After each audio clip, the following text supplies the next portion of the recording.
Lucas 18, versículo 40 e 41, diz assim: Então Jesus se deteve e ordenou que o trouxessem.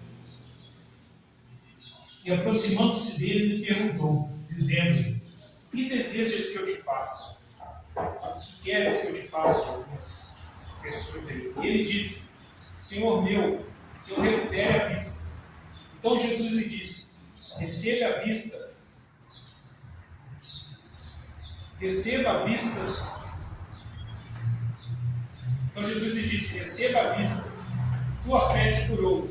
Naquele momento ele viu e ia após ele glorificando a Deus, e ao ver isso, todo o povo dava glória a Deus. Amém. Amém, glória a Deus. Senhor, nosso Deus, nosso Pai amado, louvado e agradecido seja o teu nome. Mais uma vez nós estamos aqui, Deus, carregados de trazer a tua mensagem, Deus. O que o Senhor quer falar para a tua igreja, Pai. O Senhor, Deus, tem nos guardado, Deus, tem nos edificado, Deus, que não possa falar aqui o Amarildo, Deus, mas que possa falar o Espírito Santo de Deus, ó Deus. Aquele que tem toda a sabedoria, Senhor, todo o amor e toda a compreensão, Pai. O Senhor possa estar falando através de Ti, Deus, através de mim nessa manhã, Deus, para glorificar o teu santo nome, Pai. Em nome de Jesus. Amém. Amém, glória a Jesus.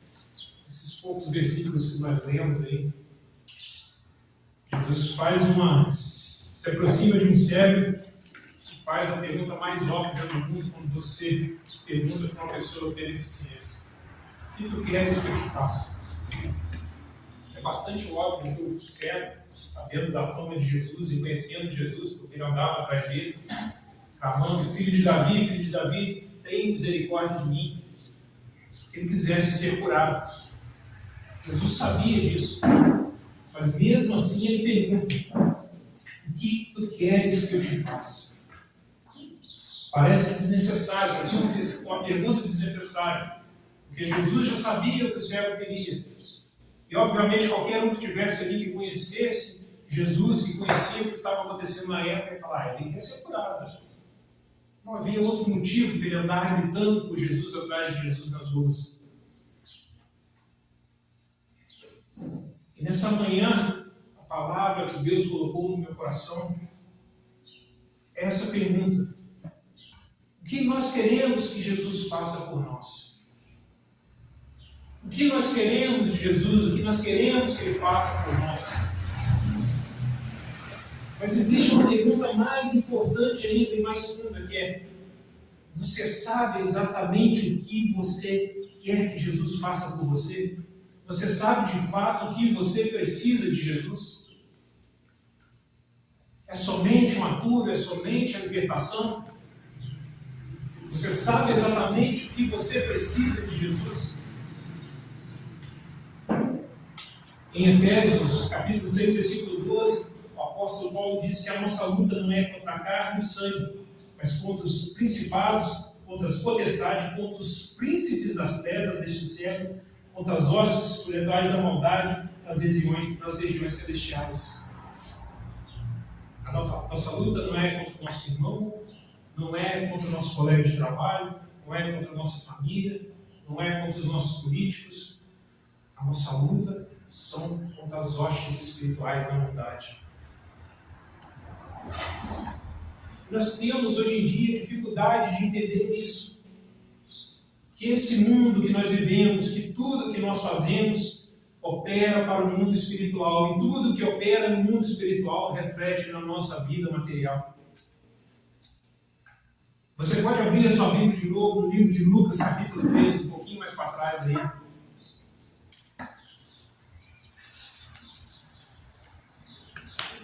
E nós vamos ter um outro relato de cura. Lucas 13, versículo 11.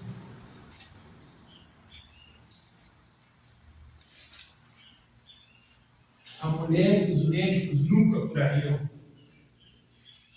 Lucas 13, versículo 11 diz assim: E ensinava Jesus no sábado numa das sinagogas. E eis que estava ali uma mulher que tinha um espírito de enfermidade havia 18 anos. E andava encurvada, e não podia de modo algum endireitar-se. E vendo Jesus, chamou-lhe a si, e disse: mulher, estás livre da tua enfermidade. E pôs as mãos sobre ela, e ela logo se endireitou e glorificava a Deus.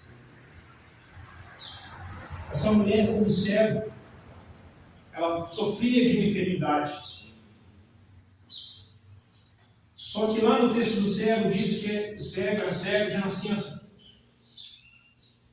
E essa mulher, ela sofria 18 anos, ela não sofria a vida toda com enfermidade, ela ficou enferma. E o texto diz que Jesus, chamando ela, vendo ela, chamou-a e curou-a. Ele deu uma ordem no mundo espiritual. Se nós formos examinar esse texto, se nós formos ver o que esse texto tem para nos falar, essa mulher talvez tenha gastado todo o seu dinheiro como ortopedista, traumatologista, tenha feito raio-x, tenha feito ressonância, tenha durante 18 anos lutado contra aquela enfermidade. E os médicos não conseguiram resolver o seu problema.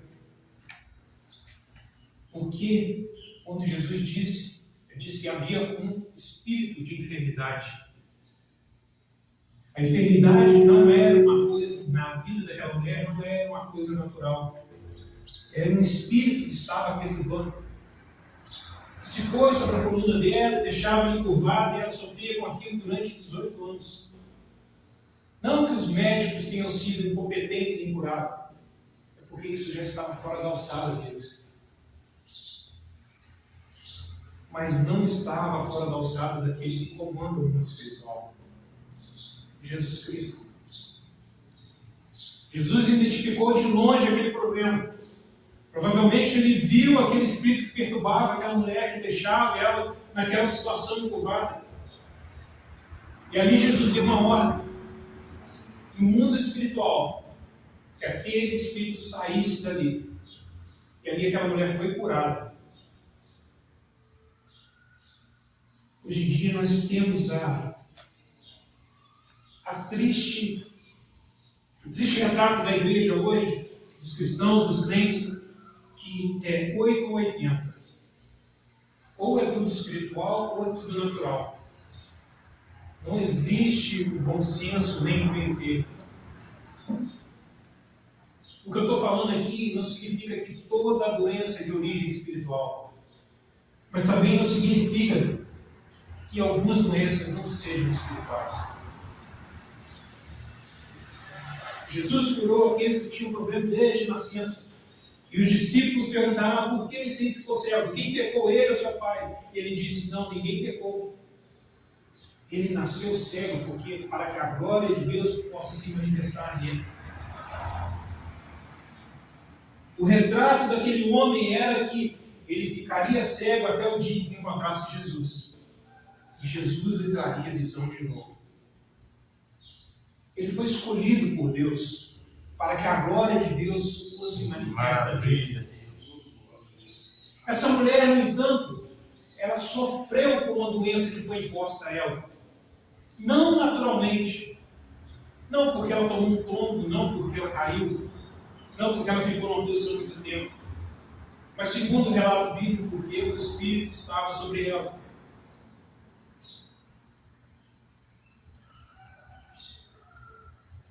Jesus curando ela, curou, ela se alegrou, e o texto diz que ela glorificava a Deus.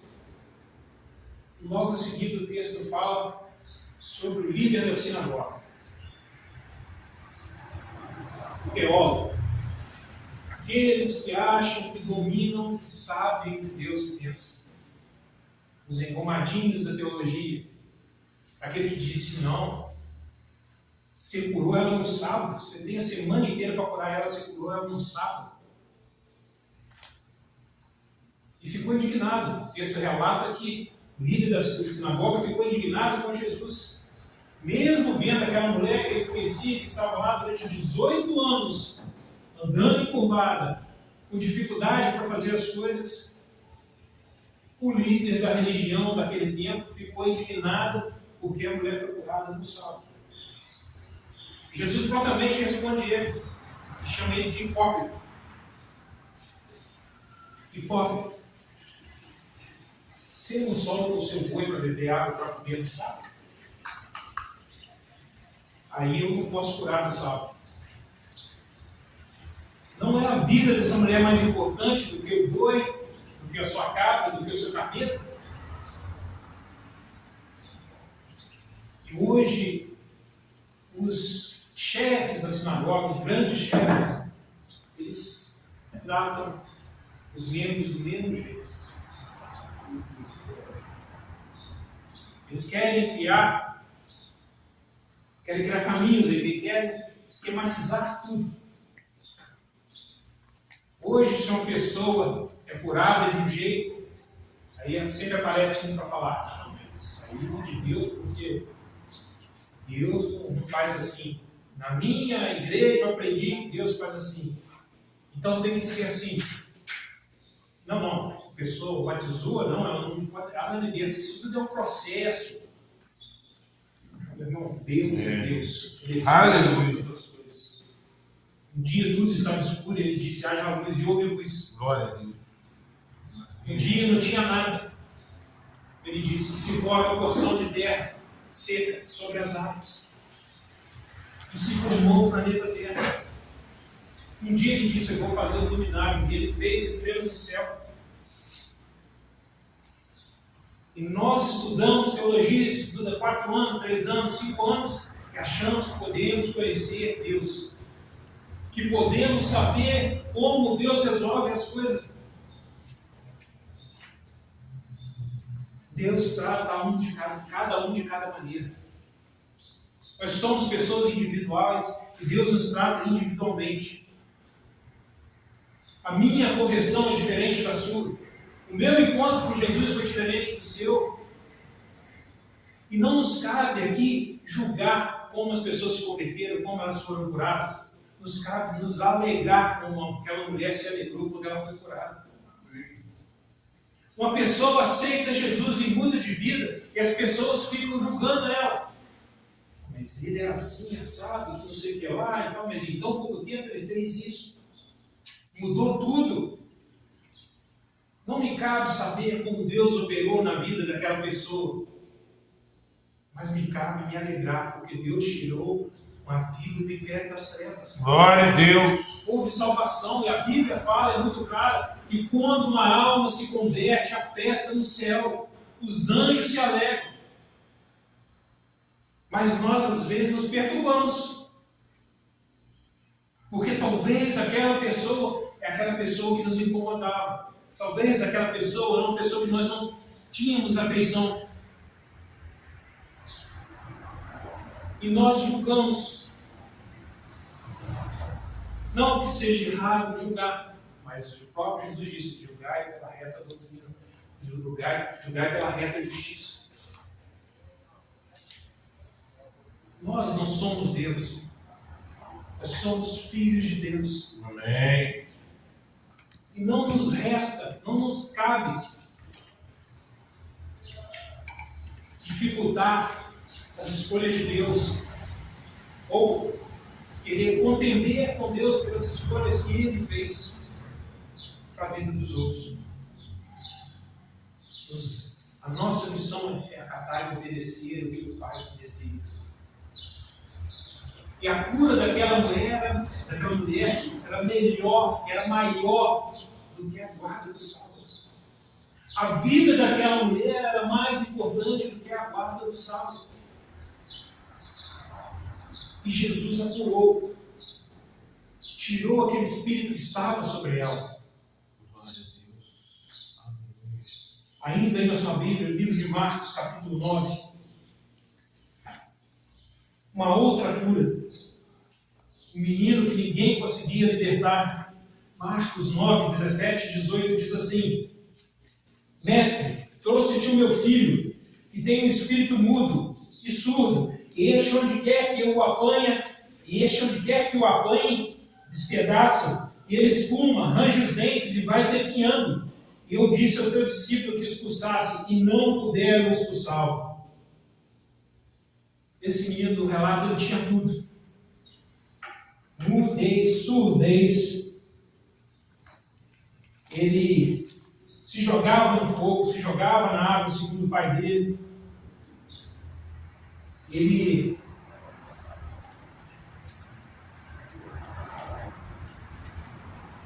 O espírito tentou matar várias vezes, ele tinha convulsões. E se você fosse olhar para um médico e pedisse ele para examinar essa criança, provavelmente ele vai dizer epilepsia. Outro diria, ele precisa de terapia e tomar remédio porque ele tem que entender esse suicídio. Mas o pai desse menino, ele entendeu que era um espírito que perturbava aquela criança. Nenhum desses diagnósticos estaria certo, porque a raiz não era clínica, era espiritual. O médico não é incompetente por não resolver isso, simplesmente não é da alçada dele. As coisas espirituais se resolvem de maneira espiritual. Oh, glória a Deus, amém. Repara o detalhe que o pai revelou no capítulo 21 disso. Ele pergunta ele, desde quando isso acontece? Ele diz, desde a infância. Por isso que nós temos que orar pelas nossas crianças, pelos nossos filhos, desde o ventre da mãe. Porque o Espírito age no ventre da mãe dessas crianças. João Batista já era abençoado pelo Espírito Santo no ventre da sua mãe. Quando Isabel se encontrou com Maria, João Batista deu um piroleiro lá dentro da barriga da mãe dele lá, porque o Espírito dele testificou com o Espírito de Jesus Cristo que estava no ventre da mãe. O Espírito Santo começou a agir ali. E João Batista se tornou o quê? O maior dos nascidos entre mulheres. É por isso que Deus manda orar pelas crianças. Ao contrário do que dizem por aí, no ventre da mãe há vida. Já há um Espírito. Já há uma pessoa ali. Já há uma criança abençoada por Deus. Já há uma criança que Deus planejou para este mundo, para trazer luz a este mundo.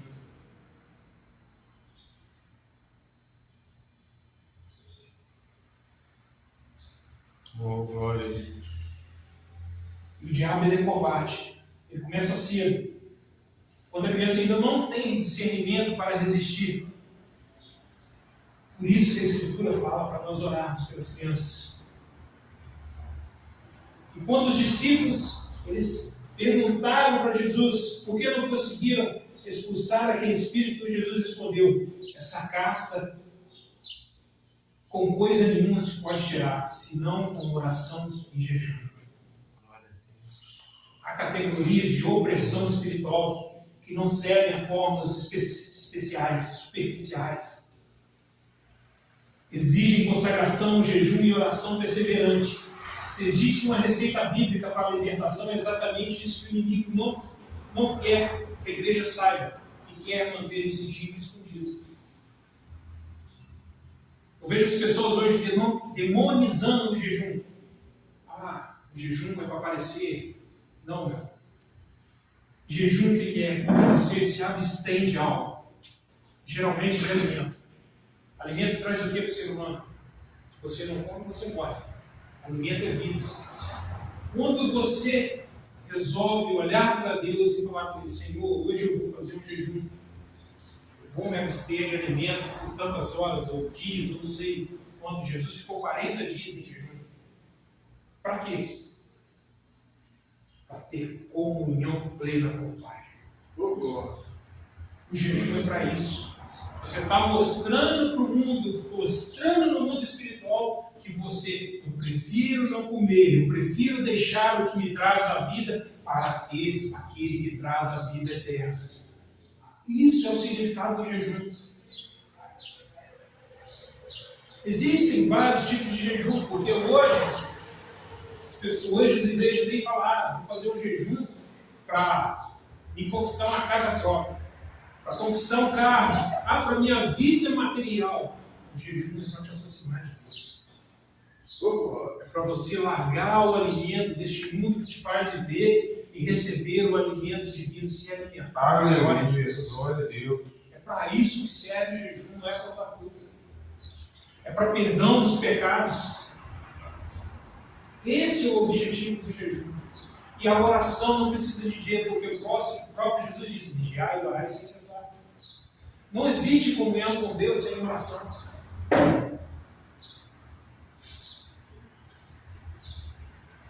Experimenta fazer um jejum.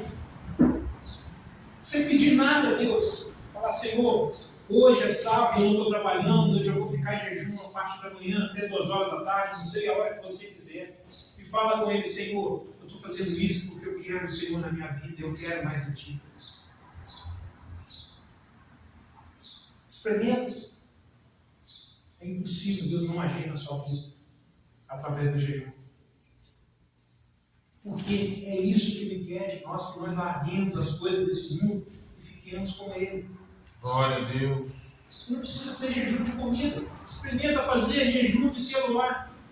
Senhor, esse final de semana eu vou trocar o celular na gaveta aqui na sexta-feira de noite e só vou pegar na segunda-feira de manhã quando eu for trabalhar. É mais difícil do que ficar sem comer, né?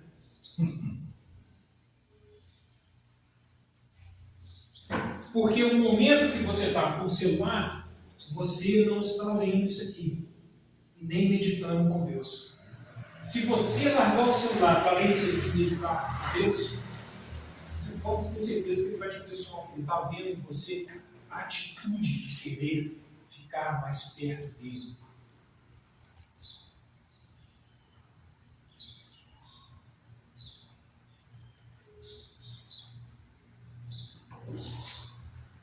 Dois erros rondam os cristãos hoje em dia. Primeiro é espiritualizar tudo. Tratar dor de cabeça como ataque demoníaco e abandonar o remédio médico que Deus também usa. Porque em Marcos 2,17 Jesus disse: os sãos não precisam de médico, mas sim os doentes. E se Jesus falou isso, é porque Ele colabora com os médicos. E não é qualquer dor de cabeça ou qualquer problema que você tem, qualquer coisa que é ataque espiritual. Mas há também o outro lado. O segundo erro, hoje é mais comum, é negar toda a dimensão espiritual, resolver tudo do diagnóstico clínico, comportamento, genética, e nunca perguntar a Deus se há uma porta aberta comigo. Senhor, eu estou sofrendo por isso e isso. Há alguma coisa que eu fiz, algum pecado que eu cometi que eu não entendo que seja pecado, Senhor, me mostra. Há alguma coisa que eu estou fazendo que não está agradando, que está dando legalidade ao inimigo em certas partes da minha vida? A igreja precisa recuperar o equilíbrio. E o equilíbrio espiritual só é recuperado com um dos dons espirituais. Em 1 Coríntios 12, Paulo cita os 9 dons espirituais. E tem 1 ano e meio que a igreja pouco se fala. E hoje em dia pouco se quer. Que é o dom de discernimento de espírito. Quer saber o que é espiritual e o que não é. Por isso as igrejas hoje caem em tantos erros. Apoiam tantas coisas sem ter discernimento. Porque não pedem a Deus o discernimento espirituais das coisas que acontecem neste mundo. O dom de discernimento do Espírito, ele é o óculos espiritual de Deus, é o que te faz enxergar os olhos humanos não veem. Sem abandonar o bom senso, sempre. Se for algo natural, Senhor, mostra o caminho de tratamento. Se for algo espiritual, Senhor, revela e liberta. Esse tem que ser o pensamento do crente cristão. Quando Jesus chegou lá no Gadara, o demoniado gadareno, de longe, já começou a gritar. Se Jesus não fosse espiritual, ele ia sair correndo. Porque o cara era cabeludo, tinha unha grande, era o tipo arquétipo do lobisomem hoje, que a gente vê nos filmes aí. Mas Jesus viu que aquilo não era um homem, que havia um homem ali, mas estava possuído por demônios. Esse é o discernimento dos espíritos.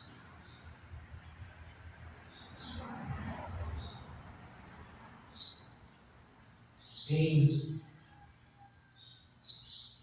Tiago 5, Tiago dá a receita da cura, que ninguém gosta de fazer. Diz assim no versículo 13 a 16: Está alguém entre vós aflito?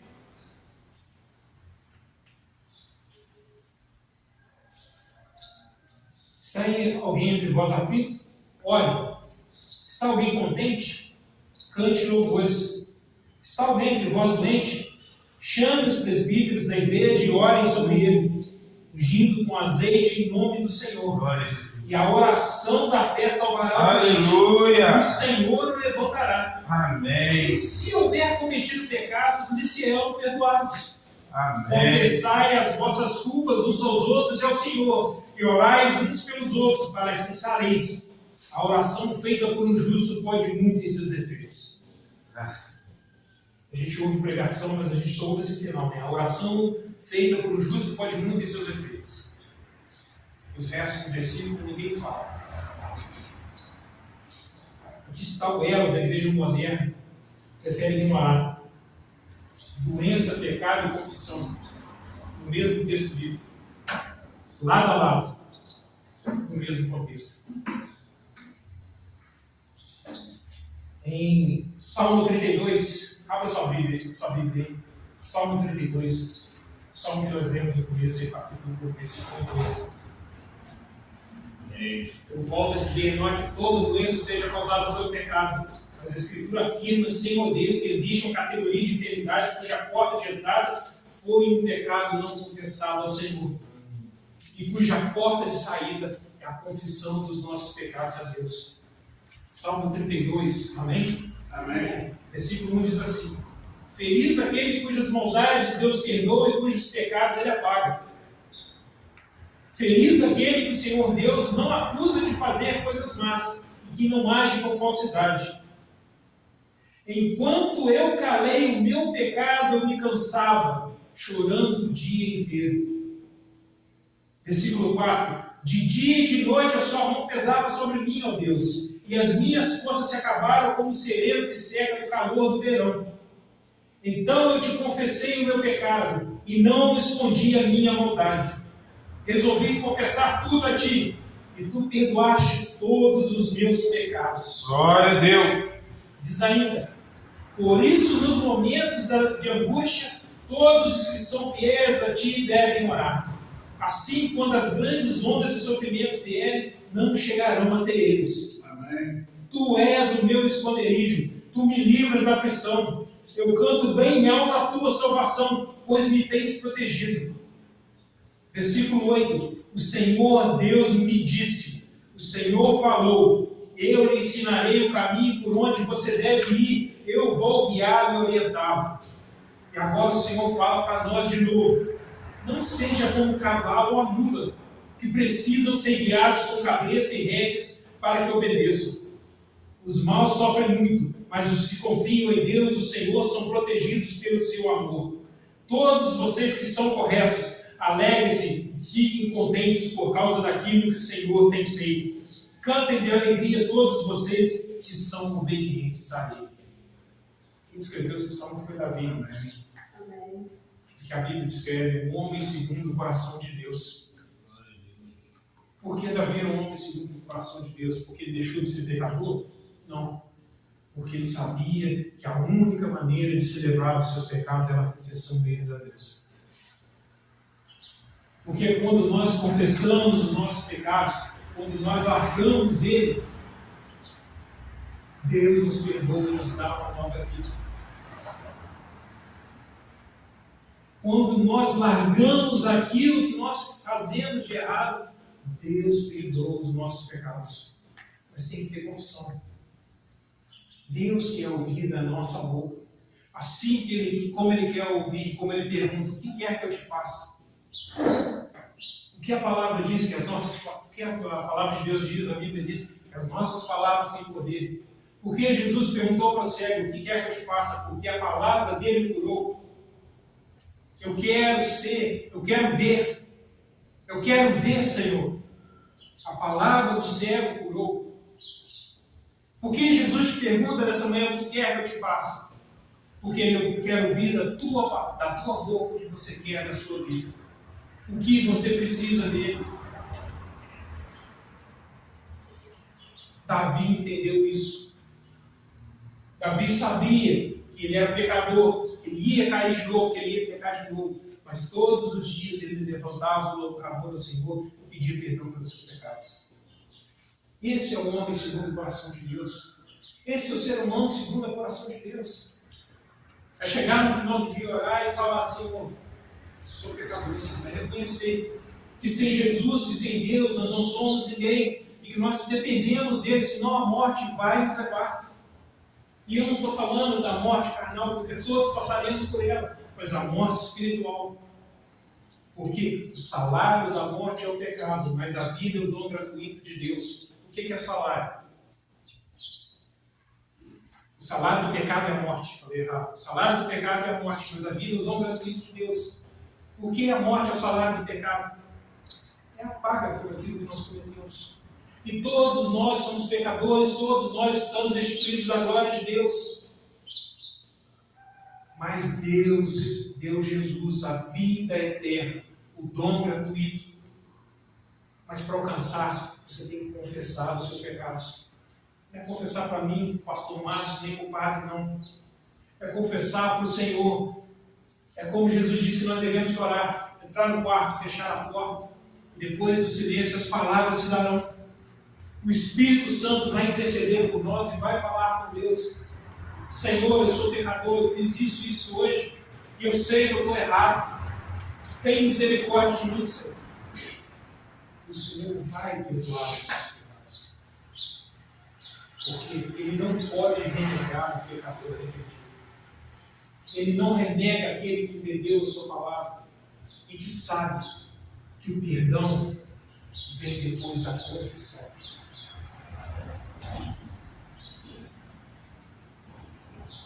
Provérbios 28, 13 diz assim: quem tenta esconder os seus pecados não terá sucesso na vida, mas Deus tem misericórdia de quem confessa os seus pecados e os abandona. Se a enfermidade é uma brecha aberta por pecado, a unção de óleo, o jejum e as campanhas de oração não vão resolver enquanto o pecado permanecer encoberto, enquanto você não confessar a Deus. E essa é a parte mais difícil para o cristão: confessar que você falha, que você depende de alguém. É a parte mais difícil do ser humano. Porque nós temos a altivez de dizer que nós somos melhores do que os outros, ou às vezes porque nós estamos na igreja nós somos melhores do que aqueles que estão lá fora em pecado. Mas nós também somos pecadores. Glória a Deus. Nós só não continuamos em pecado porque Jesus um dia falou conosco: alguém te condena? Não, então eu também não te condeno. Vai e não peques mais. Glória a Deus. Mas nós, quando vamos tratar dos outros, nós falamos: não, eu condeno. Ninguém pode nos condenar a não ser nós mesmos. E nós não podemos condenar as pessoas. Porque se somos lavados e remidos do sangue, se participamos da ressurreição de Cristo, se nós estamos debaixo do poder de Deus, não nos resta condenação, não nos resta condenar os outros, mas salvar aqueles que estão perdidos.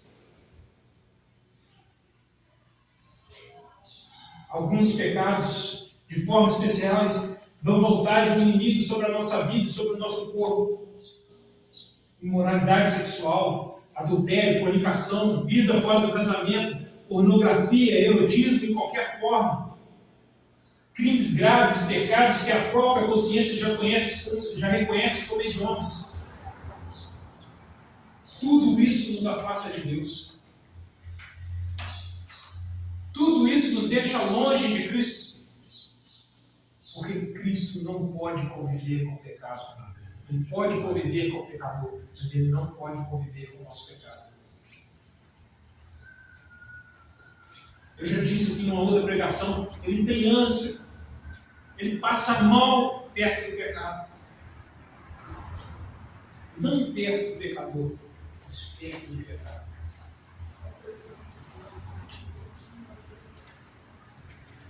Jesus perguntou ao cego: o que queres que eu te faça? Hoje ele repete a pergunta para você e para mim. Talvez a nossa enfermidade seja natural, seja espiritual. Talvez seja natural que Deus proveu um médico para cuidar de nós. E isso não é vergonha, isso não é nenhum problema. Porque se tem médicos no mundo é para ser usado. Mas talvez há anos nós soframos com tratamentos que nunca tocam na raiz do problema, porque é espiritual.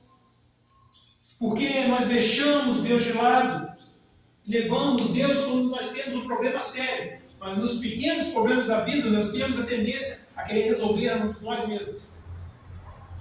É aí que nós pecamos. Porque quando Deus está ao nosso lado, Ele está lá para recuperar aquilo que nós perdemos. Mas quando nós deixamos Deus e queremos resolver sozinhos, nós nos afastamos do Senhor, nós não conseguimos recuperar. Quando Eliseu se tornou profeta em Israel, havia a casa dos profetas.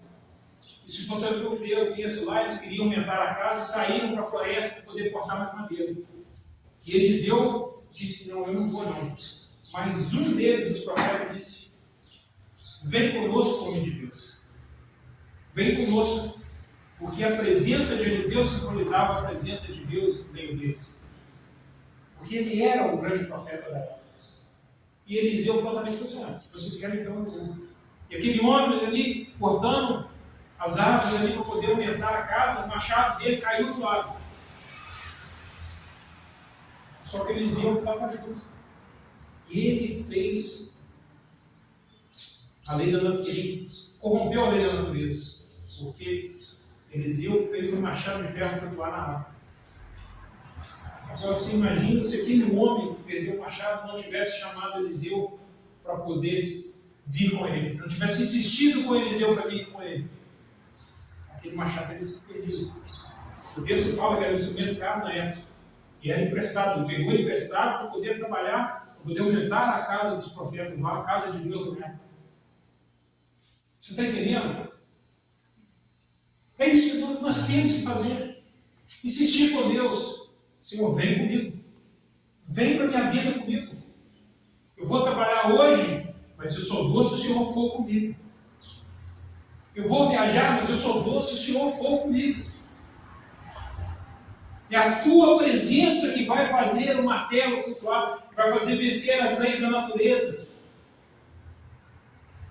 Que faz uma muralha cair e uma casa ficar sustenta em cima da muralha, como aconteceu com Raabe. É a presença de Deus, é o fio escarlate que marcaram a casa de Raabe. É a presença de Deus que faz o exército ser dizimado pelo anjo. O auxiliar do profeta lá não estava entendendo nada, os soldados caíram e morrendo lá. Eliseu fala assim: olha de novo, você vai ver no mundo espiritual, e os anjos ali guerreando com mais de 1000 soldados, matando todos eles. É o mundo espiritual, é a vida espiritual, é você chamar a Deus: Senhor, vem comigo, Senhor. Eu não vou se não for com o Senhor. Amém, Jesus. Você quer ser curado? Você quer uma bênção qualquer nessa manhã? Então a pergunta que Jesus faz para você não é apenas: queres ser curado? Queres que eu te livre o suficiente para confessar? O que você precisa de mim? É isso que Jesus está perguntando. É essa pergunta que Jesus quer que você responda. Você precisa de mim para quê? O que você está querendo?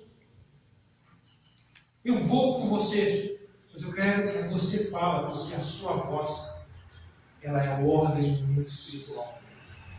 A sua palavra é a ordem do mundo espiritual.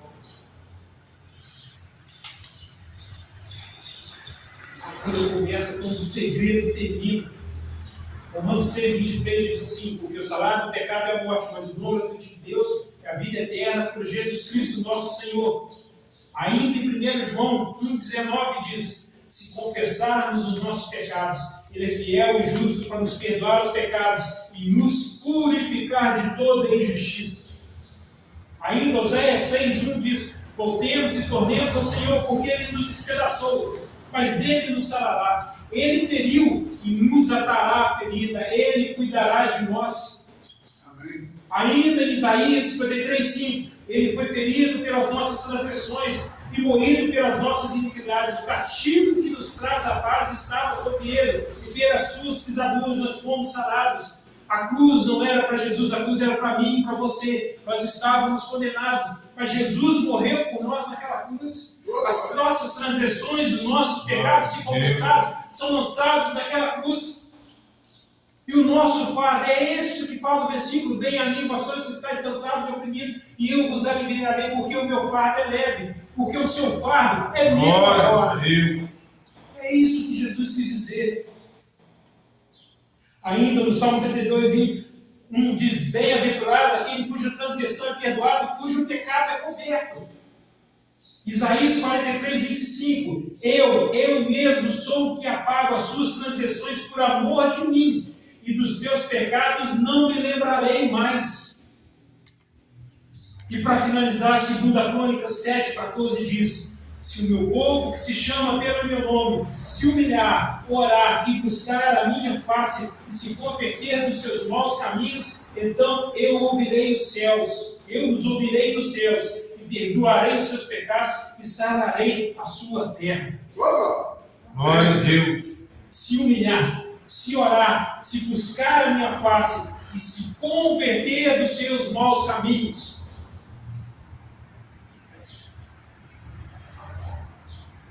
eu ouvirei dos céus. O Senhor está falando para nós: eu estou aqui para ouvir vocês. Só me busque, só se converta dos seus maus caminhos, só ore para mim, só fale comigo o que você precisa.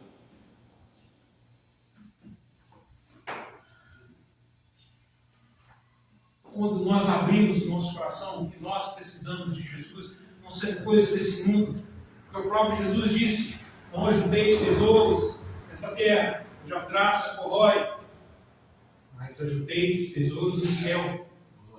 Ajuntar tesouros do céu é mover no mundo espiritual. A nossa vida só vai bem material quando a nossa vida espiritual vai bem. E ir bem a vida material não é você ter dinheiro, você ter um carro bom, você ter uma casa boa. É você ter domínio sobre a sua vida espiritual. É você saber que Jesus é quem te rege. E você não precisa ter 100 mil reais, 200 mil, 300 mil na conta do banco. Você precisa ter paz e segurança. De verdade em Jesus. Amém. Saber que um dia você vai fechar o olho nessa terra e quando você abrir, você vai estar diante dele. Amém. Porque tudo que tem nessa terra vai corroer e vai ficar por aí. E vai ficar com os meus filhos, com os meus netos ou para quem quer que for. Mas a minha vida eterna só eu posso decidir para onde ela vai. Depois que acabar nessa terra, a morte carnal é para todos, mas a morte espiritual não é para todos. A morte espiritual é só para aqueles que não confiaram no Senhor, que não entregaram a Ele a sua vida. E essa é a pergunta que Deus te faz nessa manhã: o que queres que eu te faça? Você quer só o que esse mundo pode dar, ou você quer o que eu posso te dar? O que você quer de mim de verdade?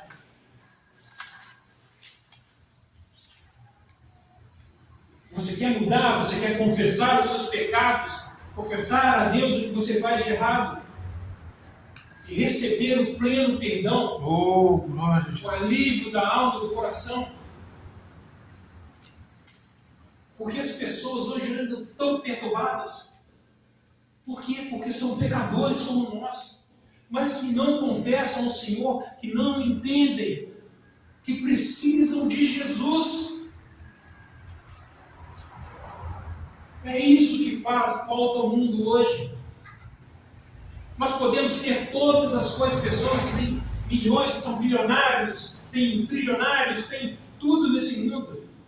E eles, no fundo, você pode ter certeza que eles são infelizes. Porque o dinheiro, a riqueza, não pode comprar Jesus Cristo. Glória. Só o verdadeiro coração arrependido dos pecados pode receber Jesus Cristo. Glória a Deus. Essa manhã o Senhor te pergunta você está arrependido dos seus pecados? Você me quer? Então me fala o que você quer que eu te faça. O que você quer de mim? Eu estou aqui para escutar a sua voz e para mover o mundo espiritual por você. Amém. Deus, essa manhã tem esse recado para a igreja. Eu até tinha outra mensagem, preparei antes de viajar uma outra mensagem.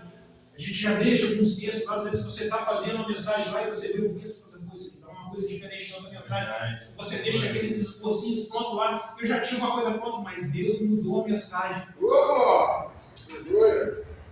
Deus falou comigo e me mudou essa mensagem. E me levou a esse texto e foi abrir os caminhos para que você possa entender, para que você possa receber essa pergunta hoje. O que você quer que Deus faça por você?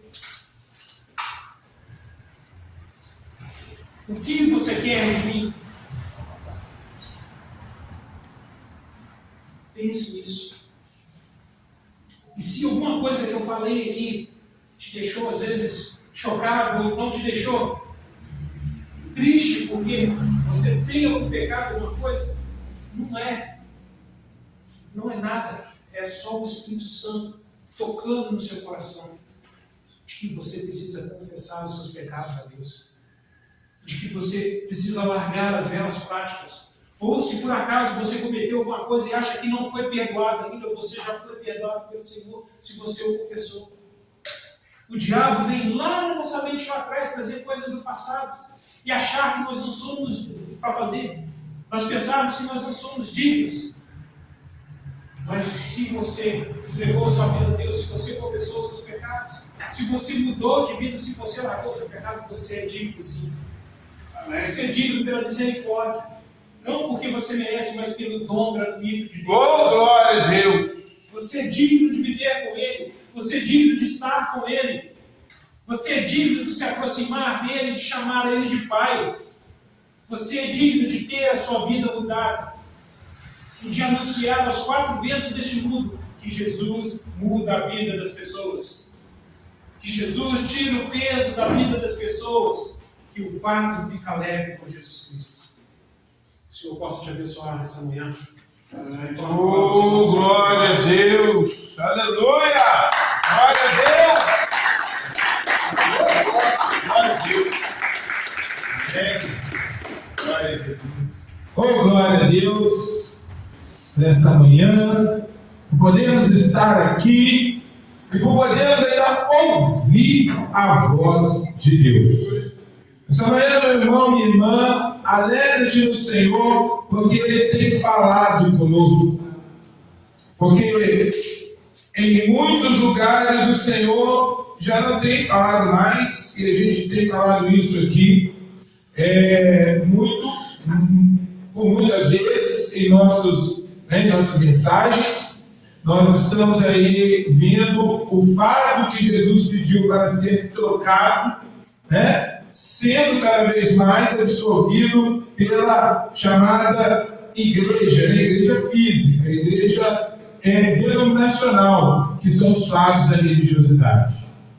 Mas, ao contrário do que muitos podem pensar, nosso irmão falou aqui, que se alguém, às vezes, sentir algo e tal, na verdade, esta palavra é a palavra que Deus nos dá por seu amor. Porque como o Pai que ama, Ele nos chama à reflexão. E a palavra de reflexão, ela vai falar para todos os filhos, quando o Pai nos exorta, quando o Pai nos chama a atenção, Ele fala para todos. Ele fala para aqueles que precisam da vida. Se você nessa manhã é aquele que tem consciência de que Cristo te lavou, né? Nós vemos como as palavras, elas têm uma... o nosso irmão não estava aqui, mas nós falamos no domingo passado sobre a mente transformada.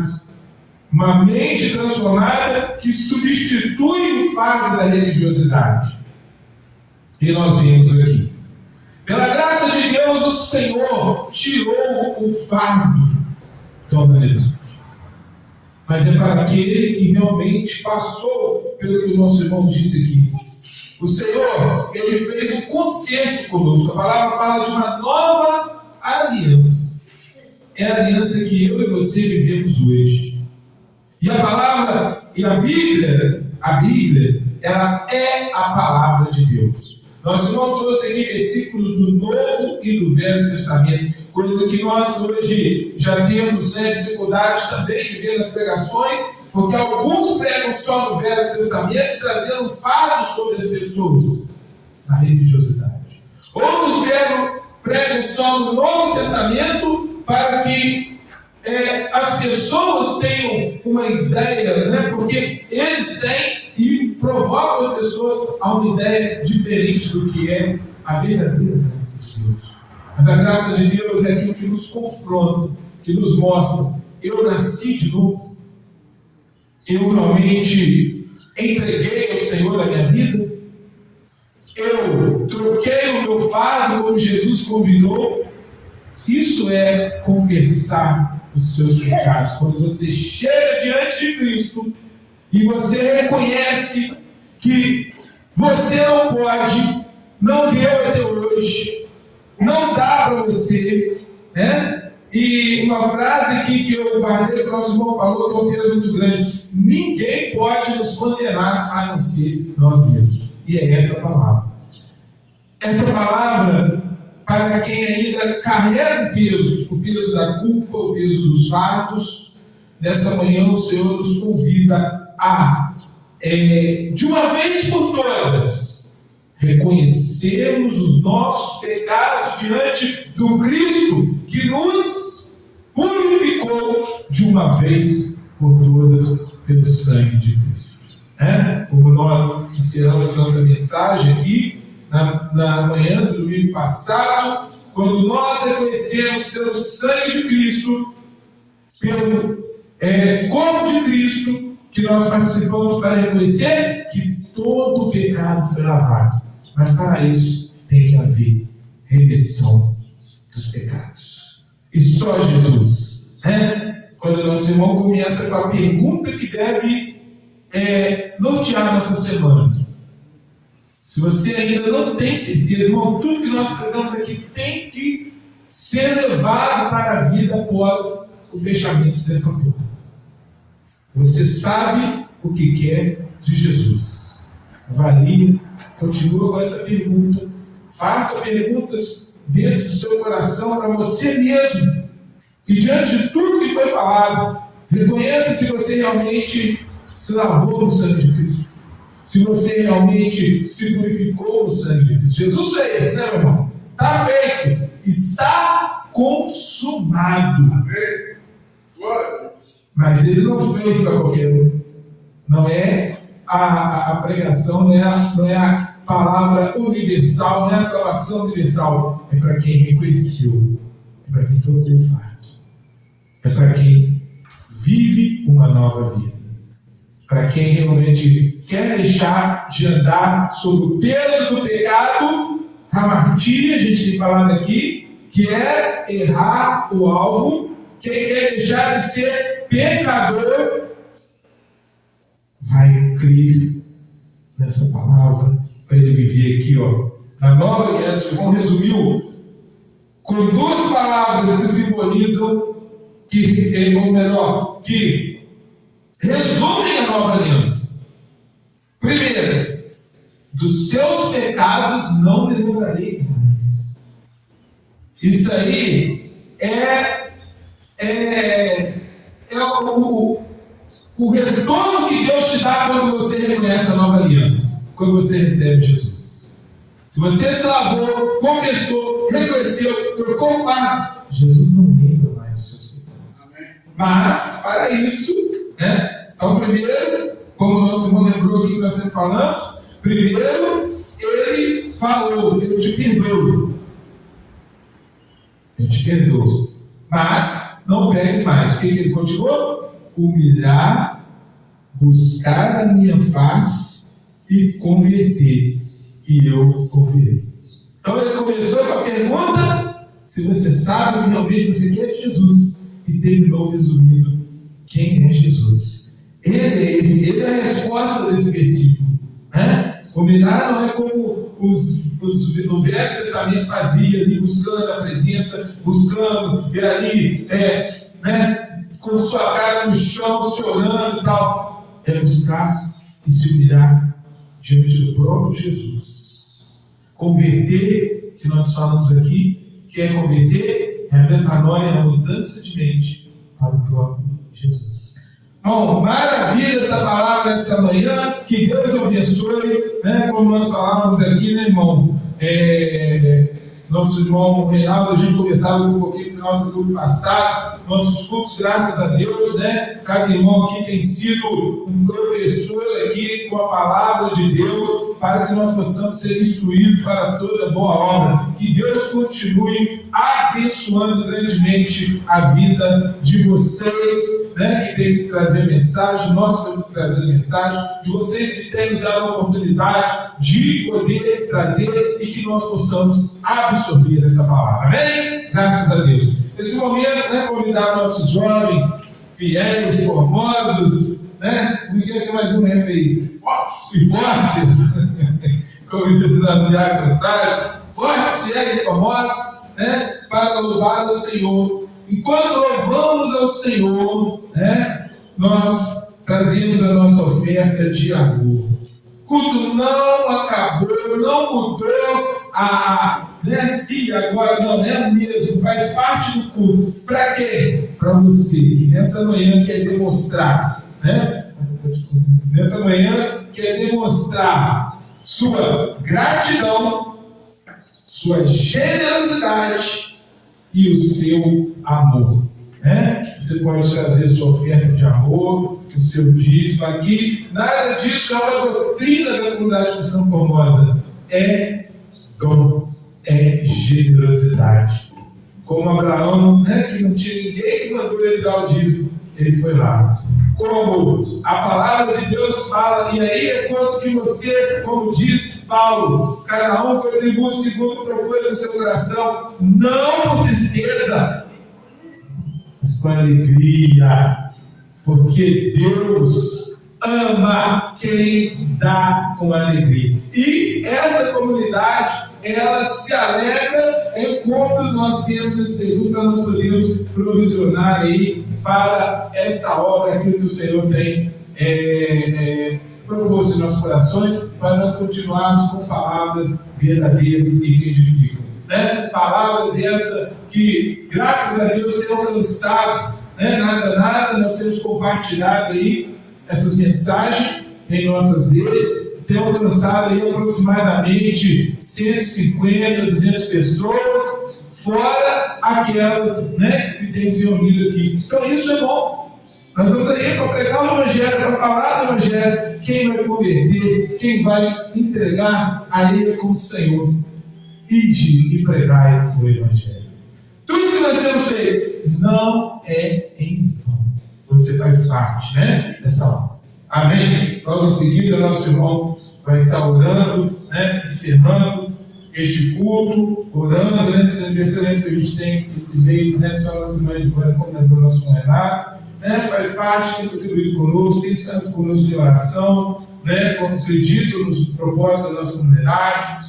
Que Deus possa abençoar grandemente a cada um. Oh, aleluia!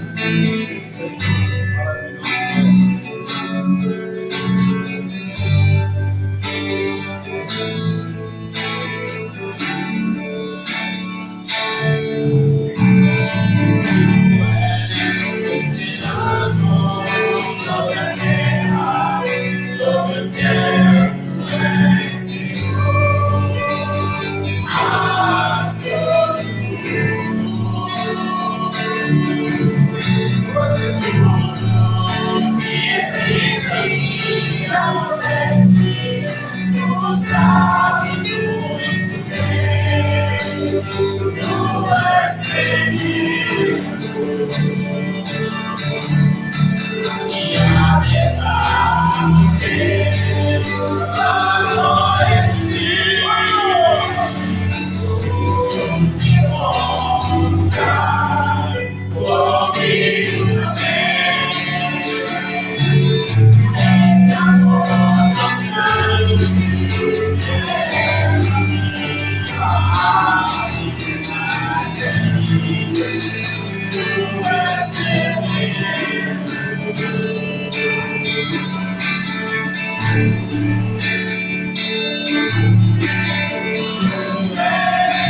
Senhor nosso Deus, nosso Pai amado, louvado e agradecido seja o teu santo nome, Deus, porque mais uma vez, ó Deus, nós nos reunimos aqui, ó Deus, o Senhor operou no nosso meio, Deus, o Senhor trouxe o seu recado, Deus, no teu santo nós podemos cantar, ó Deus, louvores e gratidão, ó Deus, ao teu santo nome, ó Pai, porque nós sabemos, ó Deus, que tu és tremendo, ó Deus, e que tu és soberano sobre todas as coisas, ó Pai.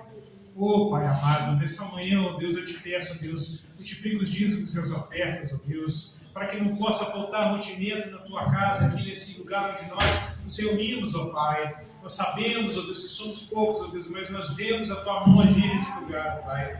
Nós sabemos, ó Deus, que o Senhor está nos preparando, ó Deus. O Senhor está, ó Deus, nos moldando, ó Deus, a tua vontade, ó Deus, para que mais vidas possam ser salvas aqui, ó Deus. Mais vidas possam ser, ó Deus, aproximadas de Ti, ó Deus, e conhecer a Tua Santa Palavra, Senhor.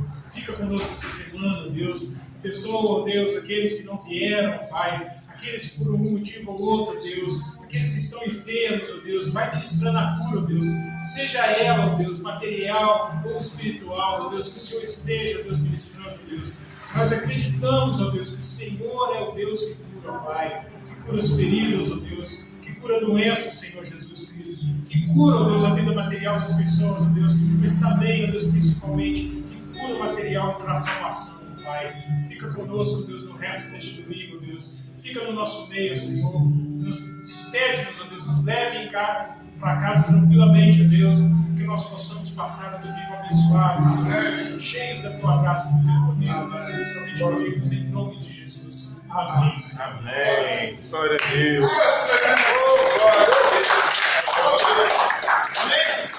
Jesus, recebe aí agora, toma posse em nome de Jesus, né? Só pedindo que você faz quando lembrar isso. Você que, né? Todo mundo aqui entra na rede social, eu comentei aqui, dá lá uma curtida, por isso a gente não fica aqui exigindo, vai lá, prega, fala e tal, mas quando você faz isso, você leva essa mensagem para mais gente, ao menos. E eu tenho certeza que ninguém tem vergonha do Evangelho aqui, né? Porque senão vocês não viriam. Então, vamos lá, vamos marcar para que aquilo ali alcance mais vidas, né? Não adianta a gente falar, às vezes, todo mundo gostaria, claro, que mais pessoas participassem, mas para isso elas precisam conhecer. Como conhecereis, né? se ninguém falar para elas, né? Então, só essa lembrança. Instagram também. Glória a Jesus. Isso, no Instagram, lá no vídeo. Eu não vou ouvir isso tudo, não, mas vai lá, eu já ouvi, vou lá, dá um toque. Eu vi essa semana como teve uma participação aí, assim, tem várias pessoas que não são daqui que compartilham, então aumenta o alcance. E aí pessoas às vezes mandam ali uma mensagem, pedem oração. Então isso é importante, né, gente? Hoje em dia, infelizmente, as pessoas estão buscando mais no online do que no presencial. Então isso é importante, né? É importante. Não é para mim, né? Porque a gente não se coloca ali, né, meu marido, Flávio? A gente não se coloca ali como figura principal. É para que essa palavra que nós temos certeza que é a palavra de Deus alcance vidas. As pessoas estão aí só ouvindo coisa ruim, palavras de maldição, palavras que pesam. Essa palavra que nós temos ouvido, ela tem sido boa para você? Se não tem sido, aí não precisa não. Mas se tem sido, vamos compartilhar. Amém? Que a graça de nosso Senhor e Salvador Jesus Cristo, Assim seja. o amor de Deus Assim seja. e a doce consolação do Espírito Santo Assim seja. seja conosco hoje e para sempre. Amém. Amém? Graças a Deus.